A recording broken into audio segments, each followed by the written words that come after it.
Hello everyone and welcome to all in my YouTube channel Sharpen Classes.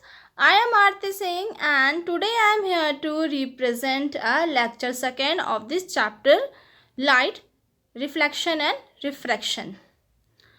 आप सभी का हमारे YouTube चैनल शार्पन क्लासेस में most welcome है। मैं आरती सिंह और आज आपको मैं इस चैप्टर के लेक्चर सेकेंड स्टार्ट करूँगी।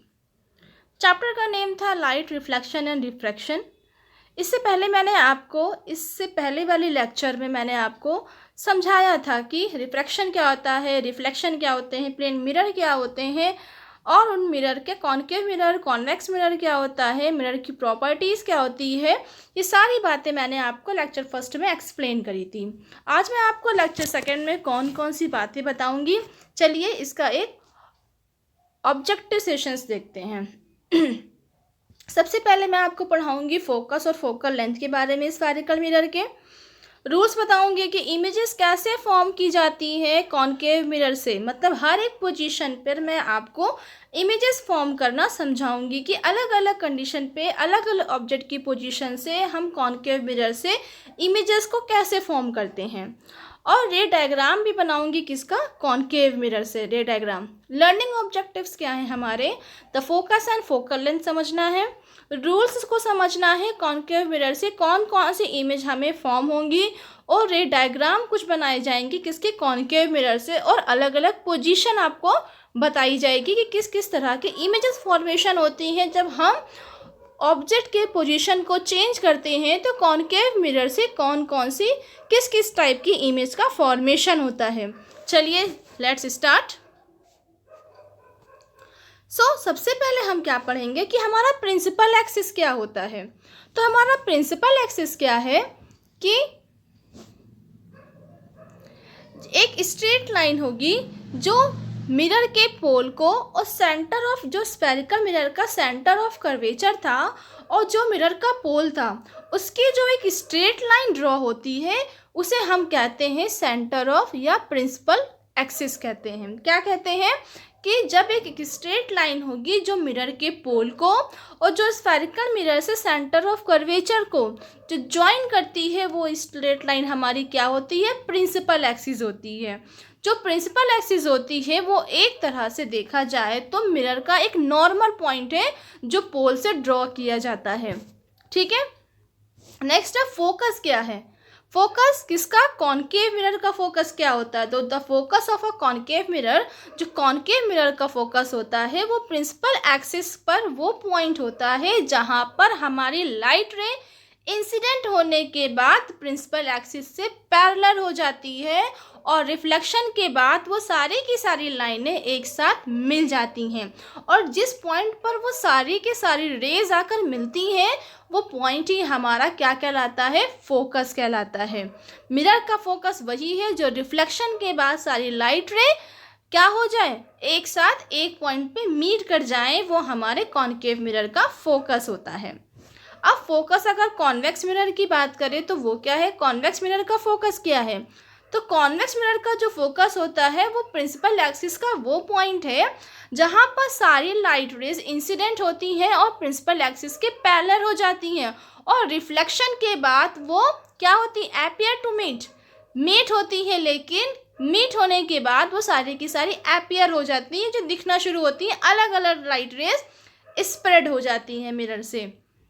ये था हमारा कॉन्वेक्स मिरर का फोकस। अब फोकल लेंथ की अगर हम बात करते हैं तो ये फोकल लेंथ जो है डिस्टेंस होती है किसकी, फोकस जहाँ बनता है वो और मिरर का जो पोल होता है वो, उन दोनों के बीच की डिस्टेंस को हम फोकल लेंथ कहते हैं। तो कहते हैं the distance between the focus and the pole of the mirror is called focal length. Focal length होती है जो पोल के मिरर से और फोकस के जो डिस्टेंस होगी वो हमारी फोकल लेंथ होगी। अब एक रिलेशन बनता है फोकल लेंथ और रेडियस ऑफ कर्वेचर के बीच में, जिसे हम कहते हैं F इक्वल्स टू 1/2R। जो F है वो बताता है हमारे फोकस को और R बताता है रेडियस ऑफ कर्वेचर। ये इम्पॉर्टेंट है, फॉर्मूला है किसके लिए, हमारे न्यूमेरिकल सेक्शन के लिए। आप याद रखिएगा जब मैं न्यूमेरिकल करवाऊंगी तब ये फॉर्मूला हम वहाँ पर यूज़ करेंगे। नेक्स्ट क्या है हमारा, focus and focal length of a concave mirror. अब एक रे डायग्राम दिखाते हैं जिसमें हम ये दिखाएंगे कि कॉनकेव मिरर में फोकस कैसे ड्रॉ होता है और कॉन्वेक्स मिरर में फोकस और फोकल लेंथ हम कैसे निकालते हैं। सबसे पहले हम देखेंगे ये कंडीशन है किसकी, हमारे कॉनकेव मिरर की। मैंने देखा सारी लाइट रेज क्या हो गई, सारी लाइट रे आके यहाँ पे पैरेलल हो गई ये लाइट रेज, और रिफ्लेक्शन के बाद ये सारी लाइट रे एक ही पॉइंट पर आकर फोकस हो गई। ये जो पॉइंट था यही हमारा क्या है, फोकस है। और फोकल लेंथ क्या होती है हमारी, जो फोकस से लेके पोल के मिरर तक की डिस्टेंस होती है ये होती है हमारी फोकल लेंथ। ठीक है, तो ये था हमारा कॉनकेव मिरर के फोकस का रे डायग्राम। अब हम कॉन्वेक्स मिरर के फोकस का रे डायग्राम देख लें। इसमें भी सेम कंडीशन है कि लाइट रे क्या होगी, आएगी और पैरेलल एक्सिस के, प्रिंसिपल एक्सिस के सारे इंसिडेंट रे पैरेलल हो जाएंगी। पैरेलल होने के बाद जो है ये रिफ्लेक्शन के बाद ये हमें अपीयर टू मीट, ये मिलती हुई हमें दिखाई भी देंगी। क्यों, क्योंकि ये अपनी पोजीशन से स्प्रेड हो जाएंगी। ये सारी की सारी लाइंस आप जो देख रहे हैं फोकस के बाद क्या हो गई, ये स्प्रेड हो गई, यहीं पर आके ये देखो हमें दिखाई भी दे रही हैं कि इस तरह से ये मिली हैं। तो ये पॉइंट क्या होगा, इसका फोकस होगा। और फोकल लेंथ क्या होगी, पोल से मिरर की जो डिस्टेंस होगी, फोकस की डिस्टेंस होगी, यही हमारी क्या होगी, फोकल लेंथ होगी। अब एक रे डायग्राम, एक पिक्टोरियल रिप्रेजेंटेशन दिखाएंगे और ये दिखाएंगे कि लाइट कैसे ट्रेवल होती है, इमेज कैसे फॉर्मेशन होता है, कैसे हम इमेज की कैरेक्टरिस्टिक्स को समझा सकते हैं। चलिए स्टार्ट करते हैं। सबसे पहले देखेंगे कि रूल्स कौन कौन से होते हैं अगर हमें इमेज को फॉर्म करना होगा कॉनकेव मिरर से। तो सबसे पहले रूल्स कौन कौन से होंगे, तो सबसे पहले हमें ऑब्टेन करना होगा कि ऑब्जेक्ट की पोजीशन कैसी है, दूसरा उसका नेचर क्या है, और रिफ्लेक्शन के बाद उसकी इमेज कैसे बनती है, किससे, स्फेरिकल मिरर से। ठीक है, ये सारी बातें हम पॉइंट आउट करेंगे। अब कम से कम 2 लाइट रेज जो हैं वो इंसिडेंट होनी चाहिए मिरर पर, ताकि वो भी एक ही सेम पॉइंट पर, इस सेम ऑब्जेक्ट से। आप अपने कन्वीनियंस के अकॉर्डिंग देख सकते हैं ये चीज़ें। अब सबसे पहला पॉइंट क्या था, जब रे, एक लाइट रे पास होगी किससे, सेंटर ऑफ कर्वेचर से। जब हमारी को लाइट रे सेंटर ऑफ कर्वेचर से पास होगी तो कहेंगे कि a line joining the centre of curvature to any point on the surface of the mirror is always to normal to it. कहा है कि जब एक लाइन ज्वाइनिंग जो होती है सेंटर ऑफ कर्वेचर से किसी पॉइंट के सरफेस ऑफ मिरर पर, वो हमेशा एक नॉर्मल होगी। A ray passing through the centre of curvature incident normally on the spherical mirror. अब जो कहा है कि अगर हमारी रे एक सेंटर ऑफ कर्वेचर से पास हो रही है तो वो नॉर्मली क्या होगी, इंसिडेंट होगी किस पर, स्फेरिकल मिरर पर। मतलब उसका जो इंसिडेंट होगा वो बहुत नॉर्मल होगा हमारे किस पर, हमारे स्फेरिकल मिरर पर। ठीक है, अब नेक्स्ट क्या कहा है, that means the ray gets reflect back along its own path. तो क्या कहा है कि जो रे होगी वो रिफ्लेक्ट होगी अपने ही पाथ से। इसका मतलब है कि हमारी जो रे होगी वो क्या हो जाएगी, रिफ्लेक्ट हो जाएगी, रिफ्लेक्ट होके वापस आ जाएगी। जैसे नॉर्मल कंडीशन में रिफ्लेक्शन के लॉ में बताया जाता है कि लाइट रे हमारी क्या हो जाती है, रिफ्लेक्ट बैक हो जाती है। तो सेम ये नॉर्मल कंडीशन होगी। अब इसका एक रे डायग्राम बनाया जा रहा है जहाँ पर ये दिखाया जा रहा है कि कैसे लाइट रे पास हो रही है सेंटर ऑफ कर्वेचर से और लाइट रिफ्लेक्ट बैक हो गई। दोनों ही कंडीशन में लाइट रे क्या हो जाएगी, रिफ्लेक्ट हो जाएगी। ठीक है, ये पहली कंडीशन थी। इसीलिए यहाँ पर जो एंगल ऑफ इंसिडेंस होगा वो क्या हो जाएगा, 0 होगा। याद रखिएगा, जब भी एक लाइट रे सेंटर ऑफ कर्वेचर से पास होगी तो लाइट रे रिफ्लेक्ट बैक हो जाएगी, वो भी नॉर्मल वे में, और उसका एंगल ऑफ इंसिडेंस क्या हो जाएगा, 0 हो जाएगा। नेक्स्ट कंडीशन क्या होगी, नेक्स्ट है a ray parallel to the principal axis. जब कोई लाइट रे प्रिंसिपल एक्सिस के पैरेलल हो जाएगी तो क्या कंडीशन होगी, तो a ray of light incident parallel to the principal axis after reflection will either pass through focus। जब एक लाइट रे इंसिडेंट होगी और प्रिंसिपल एक्सिस के पैरेलल हो जाएगी तो रिफ्लेक्शन के बाद ये लाइट रे हमें फोकस से आती हुई दिखाई देगी। लेकिन किस केस में? कॉनकेव मिरर के केस में ये लाइट रे हमें कहाँ से पास होती दिखेगी? फोकस से पास होती दिखाई देगी। लेकिन अगर हम कॉन्वेक्स मिरर की बात करें तो जब लाइट रे कॉन्वेक्स मिरर में प्रिंसिपल एक्सिस के पैरेलल होगी तो रिफ्लेक्शन के बाद जो लाइट रे हमें दिखाई देगी वो फोकस से आती हुई तो दिखेगी लेकिन कॉन्वेक्स मिरर के बिहाइंड दिखेगी। ठीक है, ये कंडीशन थी किसकी? कॉन्वेक्स मिरर की। अब नेक्स्ट क्या है? Third, A ray passing through the focus. अब अगर लाइट रे फोकस से पास हो जाती है तो क्या होगा? तो क्या कहा गया कि जब लाइट रे किससे पास होगी? फोकस से पास होगी तो रिफ्लेक्ट होने के बाद ये प्रिंसिपल एक्सिस के पैरेलल हो जाएगी। किसके केस में? कॉनकेव मिरर के केस में, कि जब लाइट रे को फोकस से पास कराया जाएगा तो रिफ्लेक्ट होने के बाद ये प्रिंसिपल एक्सिस के पैरेलल होगी। किसके केस में? कॉनकेव मिरर के केस में। नेक्स्ट क्या है? कॉन्वेक्स मिरर के केस में क्या होगा? जब लाइट रे किस में कन्वर्ज होगी? फोकस पर, तो हमें क्या होगा? Appear to pass through the focus can reflect back parallel to the principal axis in case of convex mirror. सबसे पहले तो ये लाइट रे क्या हो जाएगी? फोकस पर कन्वर्ज हो जाएगी। ठीक, कन्वर्जिंग इन कंडीशन हो जाएगी और ये रिफ्लेक्ट बैक होने के साथ ये प्रिंसिपल एक्सिस के पैरेलल हो जाएगी कॉनकेव मिरर में। ठीक है, फोर्थ क्या था? ए रे इंसिडेंट एट द पोल। अब अगर ये पोल पर इंसिडेंट होती है तो क्या होगा? A ray incident at the pole of a mirror gets reflect along a path such that angle of incidence is equal to angle of reflection। ये वो कंडीशन है जो लॉ ऑफ रिफ्लेक्शन को फॉलो करेगी। इसमें क्या होगा? जब हमारी लाइट रे पोल पर इंसिडेंट होगी तो यहाँ पर दोनों एंगल कैसे हो जाएंगे? इक्वल हो जाएंगे। मीन्स कि angle of incident I, angle of reflection R, दोनों आपस में कैसे हो जाएंगे? इक्वल हो जाएंगे। तो ये वो कंडीशन होगी। In the case of the principal axis is normal, वो एक नॉर्मल की कंडीशन होगी। अब हम कुछ रेट डायग्राम दिखाएंगे जो स्फेरिकल मिरर के लिए होंगे। ठीक है, formation of different types of images bye a concave mirror. अब हमने कहा है कि डिफरेंट टाइप के इमेजेस का फॉर्मेशन होता है किसके द्वारा? कॉनकेव मिरर के द्वारा। लेकिन टाइप ऑफ इमेजेस का जो फॉर्मेशन है कॉनकेव मिरर से वो डिपेंड करता है हमारी ऑब्जेक्ट के पोजीशन पर। मीन्स मिरर के सामने हमने ऑब्जेक्ट की पोजीशन कैसी कैसी रखी है ये बात सबसे ज़्यादा डिपेंड करेगी। अब इमेज को हम कहाँ कहाँ पर रखेंगे ये देखते हैं। सबसे पहले हम कंडीशन रखेंगे कि इमेज हमारी कहाँ होगी।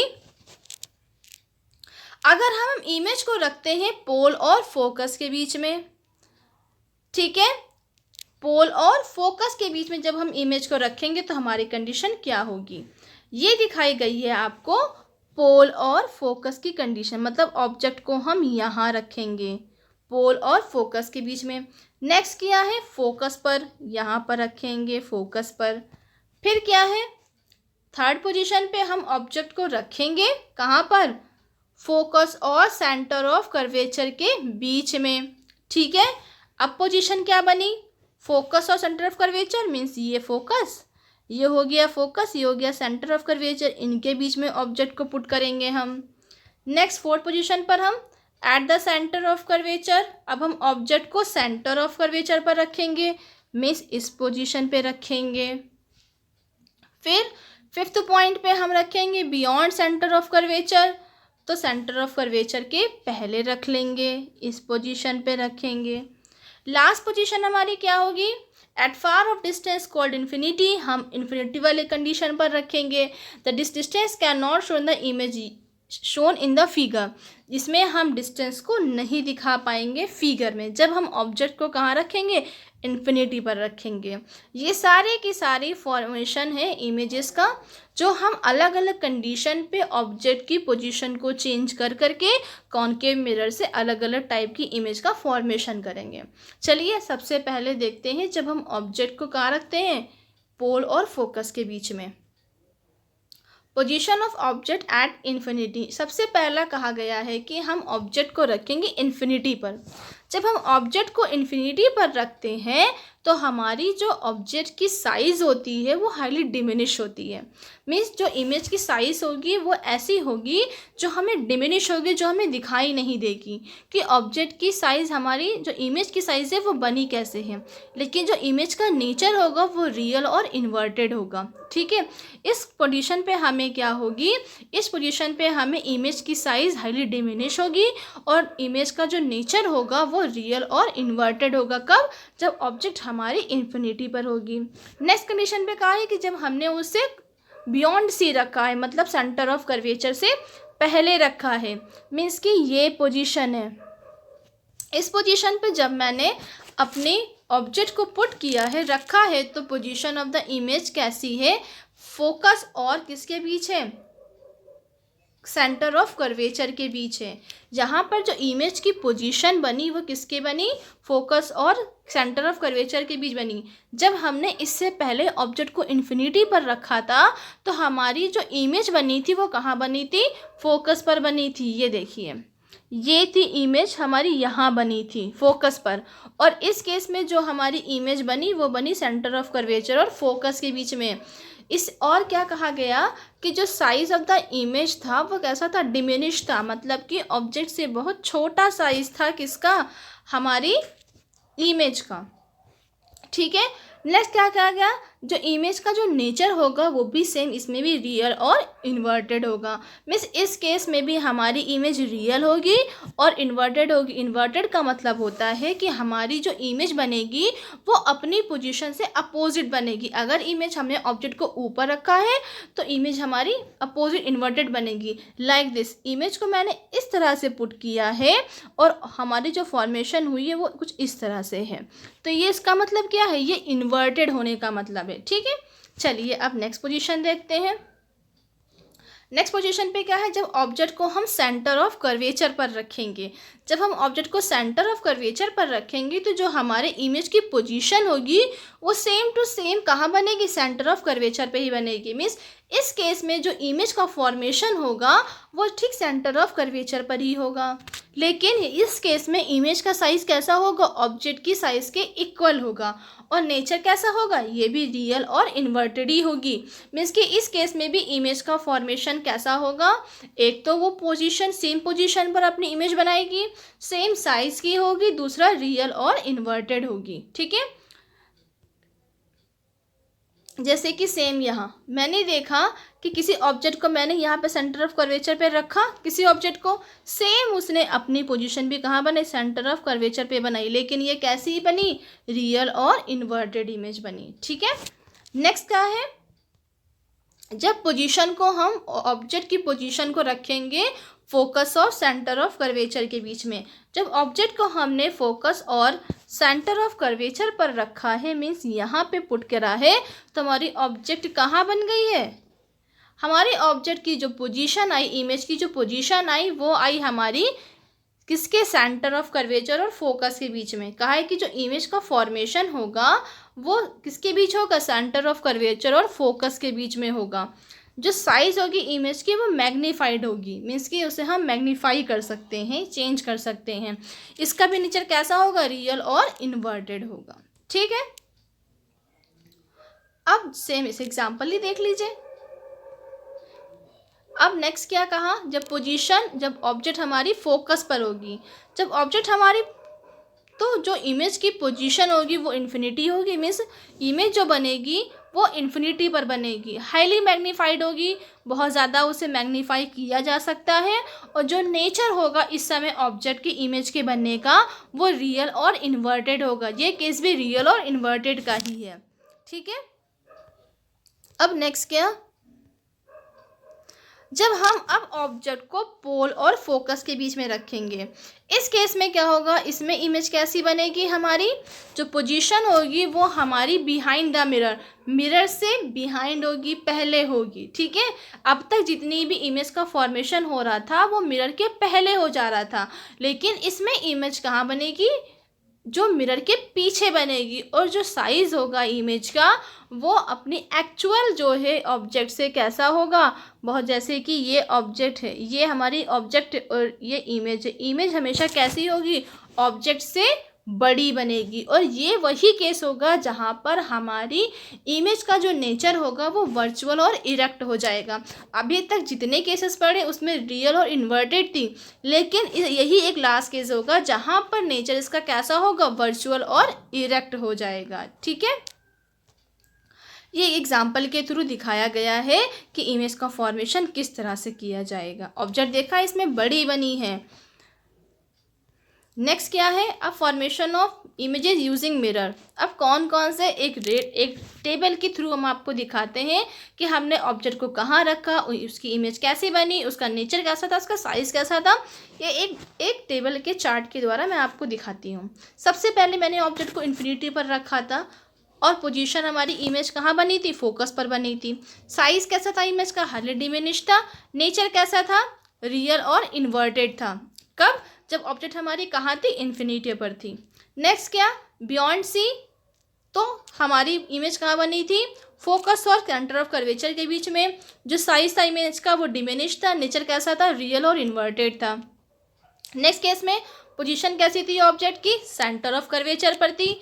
इमेज कहाँ बनी, सेंटर ऑफ कर्वेचर पर ही बनी। साइज कैसा था इमेज का, एज इट इज जैसा ऑब्जेक्ट का पोजीशन का साइज था, जैसे ऑब्जेक्ट की साइज थी उतनी ही साइज उसकी इमेज की थी। नेचर कैसा था, रियल और इन्वर्टेड था। फिर हमने ऑब्जेक्ट को रखा किसके, फोकस और सेंटर ऑफ कर्वेचर के बीच में, तो हमारी पोजीशन कहाँ बनी, बियॉन्ड सी बनी। साइज कैसा था इमेज का, बहुत ज़्यादा बड़ा था, जितनी ऑब्जेक्ट का साइज था उससे बड़ा था। और नेचर कैसा था उसका, रियल और इन्वर्टेड था। फिर उसके बाद जब मैंने उसे फोकस पर रखा तो उसकी इमेज कहाँ बनी, इन्फिनिटी पर जाके बनी। साइज़ कैसे था, हाईली इनराज थी, बहुत ज़्यादा अपने ऑब्जेक्ट से बड़ी उसका इमेज बनी। नेचर कैसा था, रियल और इन्वर्टेड था। फिर हमने ऑब्जेक्ट को रखा पोल और फोकस के बीच में, तो यहाँ पर जो इमेज बनी वो मिरर के बाद बनी। साइज़ कैसे था, इनलार्ज था। ये एक लास्ट कंडीशन थी जहाँ पर जो नेचर था इमेज का वो वर्चुअल और इरेक्ट था। तो इस तरह से मैंने इतने सारे रे डायग्राम से इतनी सारी पोजीशन चेंज करके ऑब्जेक्ट की इमेजेस का पता लगाया, इमेज की साइज़ का पता लगाया और नेचर के बारे में बताया कि अगर हम ऑब्जेक्ट को फोकस पर रखें, इन्फिनिटी पर रखें, बियॉन्ड सी रखें, एट सी रखें, बिटवीन एफ एंड सी रखें, तो किसके रास्ता हमारी पोजीशन बनेगी, इमेजेस की साइज़ कैसा होगा इमेजेस का और उसका नेचर कैसा होगा। ये सारी बातें मैंने आपको एक शॉर्ट फॉर्म में टेबल के थ्रू बता दी ताकि आपको लर्न करने में ईजी हो। ओके, सो अब लास्ट क्या है, यूजेस ऑफ कॉनकेव मिरर। अब कॉनकेव मिरर का यूज़ कहाँ कहाँ किया जाता है, तो concave mirror are use as deflector in torches, search light and headlight of vehicles. जितने भी व्हीकल्स होते हैं उनमें जिनकी जो व्हीकल्स की हेडलाइट होती है, जो सर्च लाइट होती है, जो टॉर्चेस होते हैं, उनमें कॉनकेव मिरर का यूज़ होता है। Concave mirror at use as shaving mirror to see large image of the face. और कॉनकेव मिरर का इस्तेमाल हम शेविंग मिरर के लिए भी करते हैं ताकि हमें इमेजेस, लार्ज इमेजेस के फेसेस दिखाई दें। Concave mirror are used by dentist mirror to see large images of the teeth. जो डेंटिस्ट लोग इस्तेमाल करते हैं किसका, अपने मिरर में, उनका डेंटिस्ट लोगों का मिरर भी यूज़ होता है, वो भी कॉनकेव मिरर होता है। ठीक है, large concave mirror are used as doctor head mirrors to focus light from a lamp on the patient's body part। अब जो डॉक्टर्स इस्तेमाल करते हैं हेड मिरर्स में लगा के, फोकस लगा के लैम्प में पेशेंट्स की बॉडी को देखने के लिए, वो भी हमेशा कॉनकेव मिरर का यूज़ करते हैं। तो ये थे हमारे कॉनकेव मिरर के सारे यूजेस की। टॉर्चेस में यूज़ होता है, हेडलाइट में यूज़ होता है व्हीकल की, शेविंग मिरर की तरह यूज़ होता है, डेंटिस्ट इसका इस्तेमाल करते हैं, डॉक्टर्स पेशेंट्स की बॉडी पार्ट को देखने के लिए कॉनकेव मिरर का यूज़ करते हैं। तो ये सारे यूजेस थे हमारे किसके, कॉनकेव मिरर के। ओके, सो ये लेक्चर, आज लेक्चर सेकेंड आपका इस चैप्टर का यहीं एंड होता है। And thanks. सो ये लेक्चर आज इसको यही एंड करते हैं और अब फिर अगेन हम एक लेक्चर थर्ड लेकर आएंगे, जो इसमें लेक्चर थर्ड में भी यही चैप्टर को क्या करेंगे, कंटिन्यू करेंगे। और आज आपको मैंने जितनी भी बातें बताई हैं, आई होप आपको सब कुछ अच्छे से समझ में आया होगा कि इमेज का फॉर्मेशन कैसे होता है। ठीक है। ये सारी बातें कॉनकेव मिरर से हम कैसे कैसे इमेज का फॉर्मेशन कर सकते हैं, कैसे कैसे इमेजेस बना सकते हैं, ये मोस्ट इम्पॉर्टेंट है बोर्ड वाले एग्ज़ाम्स के लिए। बोर्ड एग्ज़ाम में अक्सर लॉन्ग क्वेश्चन आंसर्स में इमेज का फॉर्मेशन अक्सर पूछा जाता है। सो आई होप आपको बहुत अच्छे से समझ में आया होगा कि कैसे हम इमेजेस का फॉर्मेशन ऑब्जेक्ट की पोजीशन चेंज करके कर सकते हैं। फोकस क्या होता है, फोकल लेंथ क्या होती है, एक रिलेशन इनके बीच में क्या होता है, ये सारी बातें मैंने आपको अच्छे से समझाई हैं और आपको आई होप अच्छे से समझ में आई होगी। So thanks for watching my video and this is my social media websites, so you are all follow in these pages, Facebook page, Instagram, Twitter and Telegram. So I hope आप सबको बहुत अच्छे से समझ में आया होगा. So please subscribe my channel and let's meet with next lecture 3rd of this chapter. Okay, thank you, bye bye, take care.